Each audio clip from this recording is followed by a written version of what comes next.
மயிலாடுதுறை மாவட்டத்தில் புத்தக திருவிழா அப்படிங்கிறது நடந்தது. அந்த திருவிழாவில் ஆயிரக்கணக்கான மக்கள் கலந்துருந்தாங்கன்னே சொல்லலாம். ஸோ அப்படி நாங்களுமே போயிருந்தோம். அந்த திருவிழாவில் நாங்கள் பார்த்து வியந்த புத்தகங்கள், அது மட்டும் இல்லாமல் நாங்கள் படிக்கணும் அப்படின்னு நினச்ச புத்தகங்கள் எல்லாமே இருந்துச்சு. ஸோ அதை பற்றின ஒரு வீடியோவாக தான் இந்த வீடியோ இருக்க போகுது. ஒரு பெரிய கலையரங்கத்தில் தான் இந்த விழா அப்படிங்கிறது நடந்துச்சு. ஸோ ஒவ்வொரு கடைகள்லையுமே பலவிதமான புத்தகங்கள் இருந்துச்சு. அப்படி நாங்கள் ஃபஸ்ட்டு போன கடையில் அசுரனோட திரைக்கதை புக் இருந்துச்சு. அசுரன் படம் நம்ம பார்த்துருப்போம்.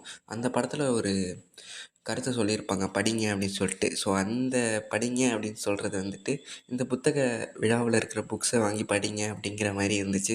ஃபஸ்ட்டு கடையில் போயிட்டு ஃபஸ்ட்டு புக்கை பார்க்கும்போது அப்படி தான் இருந்துச்சு. ஸோ அப்படி அடுத்தடுத்த கடைகளுக்கு போகும்போது ஃபேமஸான புக்ஸ்லாம் இருந்துச்சு. பொன்னியின் செல்வன், வேள்பாரி போன்ற புக்ஸ்லாம் இருந்துச்சு. அது எல்லாத்தையுமே கையில் எடுத்து பார்க்கும்போது உண்மையிலேயே ப்ரீமியம் ஃபீல்டுங்க. உண்மையிலேயே ப்ரீமியம் ஃபீல் தான். ஏன்னா இந்த கதைகள் எல்லாத்தையுமே நாங்கள் யூடியூப்பில் கேட்டிருப்போம், பாட்காஸ்ட்டாக சேனல்ஸில் கேட்டிருப்போம். பட் ஆனால் கையில் எடுத்து பார்க்கும்போது அந்த வரைபடங்கள், அந்த எழுத்துக்கள் எல்லாத்தையுமே பார்க்கும்போது உண்மையிலேயே சூப்பராக இருந்துச்சுன்னே சொல்லலாம். அப்படியே வந்துட்டு அடுத்தடுத்த கடைகளுக்கு போகும்போது டாரன்டினோவோட once upon a time in Hollywood அப்படிங்கிற புக் இருந்துச்சு. ஸோ இந்த புக்கு வந்துட்டு இது புக்குன்னே எனக்கு தெரியாது. ஃபர்ஸ்ட் ஆஃப் ஆல் இது மூவி தான். ஆனால் இதுக்கு புக் இருக்குது அப்படிங்கிறதே எனக்கு இப்போ தான் தெரியும். பட் இதை பார்த்தா எனக்கு கொஞ்சம் ஷாக்காக தான் இருந்துச்சு, புக் இருக்குது அப்படின்னு சொல்லிட்டு. அண்ட் அதே ரேக்கில் வந்துட்டு இன்னொரு புக்குமே இருந்துச்சு, யானை டாக்டர் அப்படின்னு சொல்லிட்டு. இந்த புக்கு வந்துட்டு நிறைய பேர் பார்த்துருப்பீங்க. இந்த கதையை வந்துட்டு நிறைய பேருக்கு தெரிஞ்சிருக்கும். நம்ம ஸ்கூல் காலேஜஸில் படிக்கும்போது நம்மளோட டெக்ஸ்ட் புக்கில் இந்த கதை இருக்கும். யாரும் படிக்கலை அப்புடின்னா படிங்க. உண்மையிலேயே சூப்பரான கதையாக இருக்கும். ஃபீல் குட்டான கதை.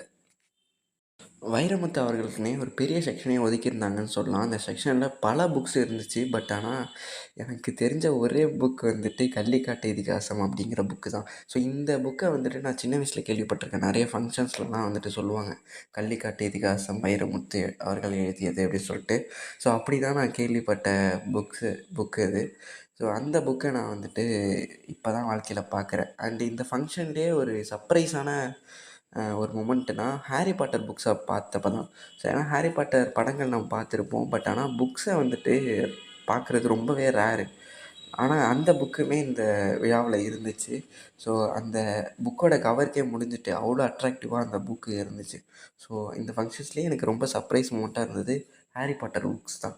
ஸோ இது மாதிரி பல இங்கிலீஷ் ரைட்டர்ஸ் எழுதிய புக்ஸ், நாவல்ஸ் எல்லாமே இங்கே இருந்தது. அது மட்டும் இல்லாமல் சுஜாதா அவர்கள் எழுதின புக்ஸுமே இங்கே இருந்தது. மயிலாடுதுறை மண்ணின் மைந்தன் அப்படிங்கிற ஒரு ஸ்டால் இருந்துச்சு. இந்த ஸ்டாலை பொறுத்தவரையும் மயிலாடுதுறை மாவட்டத்தில் இருக்கிற எழுத்தாளர்கள் எழுதிய புத்தகங்கள் மட்டும்தான் இந்த ஸ்டாலில் இடம்பெற்றதுன்னே சொல்லலாம். ஸோ அப்படி ஏவிசி கல்லூரியோட இளந்தூது அப்படிங்கிற ஒரு புக்குமே இதில் இருந்துச்சு.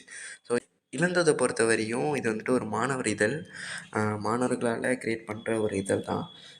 மாணவர்கள்ட்டேருந்து கவிதை, கட்டுரை, ஓவியம் இது போன்ற விஷயங்கள்லாம் கலெக்ட் பண்ணி அவங்களே பிரிண்ட் பண்ணி அவங்களே ரிலீஸ் பண்ணுறது தான் இந்த இதழோட சிறப்புனே சொல்லலாம். ஸோ அப்படி இந்த இதழ் வந்துட்டு கிட்டத்தட்ட 35 வருஷமாக நடந்துக்கிட்டுருக்கு. இந்த இதழில் என்னோடய கன்டென்ட்டுமே வந்திருக்கு.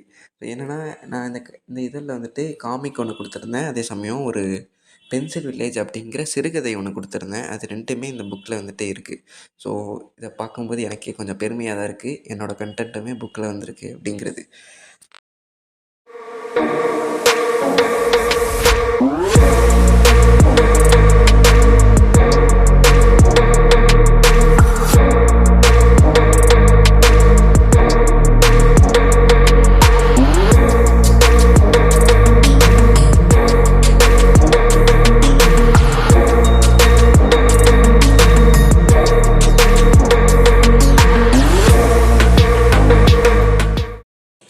இந்த புத்தக திருவிழாவில் எக்கச்சக்கமான புக்ஸ் இருந்துச்சு. அது மட்டும் இல்லாமல் ஒரு நாளைக்கு கிட்டத்தட்ட 2000லேருந்து 3000 மக்கள்கிட்ட வந்து பார்த்து அவங்க புக்ஸ் வாங்கிட்டு போனாங்க. அது மட்டும் இல்லாமல் ஒரு பெரியவர் வந்துட்டு கட்டப்பை நிறைய புக்ஸை வாங்கிட்டு போகிறத பார்க்க முடிஞ்சுது. அந்த சின்ன பையன் வந்துட்டு எனக்கு சின்னதாக ஏதாவது ஒரு புக்கு கொடுங்க அப்படின்னு கேட்டு வாங்கிட்டு போனதையும் பார்க்க முடிஞ்சது. ஸோ வயது வரம்பே இல்லாமல் சின்னவங்கலேருந்து பெரியவங்க வரையும் புக்ஸ் படிக்கணும் அப்படிங்கிற ஒரு நோக்கத்தோடு வந்து புக்ஸை வாங்கி அவங்க படிக்கிறாங்க அப்படிங்கிறதே ஒரு பெரிய விஷயம்.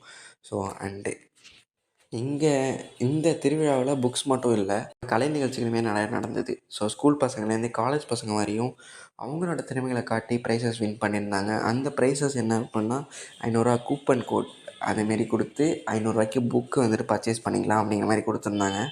ஸோ அது மட்டும் இல்லாமல் பேச்சாளர்கள், எழுத்தாளர்கள், கவிஞர்கள், திரையுலகினர் அப்படின்னு சொல்லிட்டு நிறைய பேர் வந்திருந்தாங்க. அண்ட் ஃபங்க்ஷனே ஒரு மாதிரி என்ஜாய்ஃபுல்லாக இருந்துச்சு. கிட்ஸ் விளையாடுறதுக்கான விஷயங்களும் இருந்துச்சு. அண்ட் சாப்பிட்றதுக்கு ஐட்டம்ஸும் விதவிதமாக இருந்துச்சுன்னே சொல்லலாம். அண்ட் இதெல்லாம் இருந்தாலும் மெயினான ஒரு ரீசன் வந்துட்டு புக்ஸ் தான். ஸோ இந்த புத்தக திருவிழாவில் நான் வாங்கின ஒரு புக் வந்துட்டு கடனும் ஒரு கிழவனும் புக்கு தான் நான் வாங்கினேன். நான் ஒரு பிகைனராக 100 பேஜ் உள்ள புக்ஸ் வாங்கியிருக்கேன். அண்ட் அடுத்த புக் ஃபெஸ்டிவலில் நான் கண்டிப்பாக அதிகமான புக்ஸ் வாங்குவேன் அப்படின்னு நான் நினைக்கிறேன். அண்ட் நீங்கள் என்ன புக்ஸ் வாங்கினீங்க அப்படிங்கிறத வந்துட்டு அப்படியே கமெண்ட்டில் சொல்லிட்டு போங்க. தேங்க்ஸ் ஃபார் வாட்சிங்.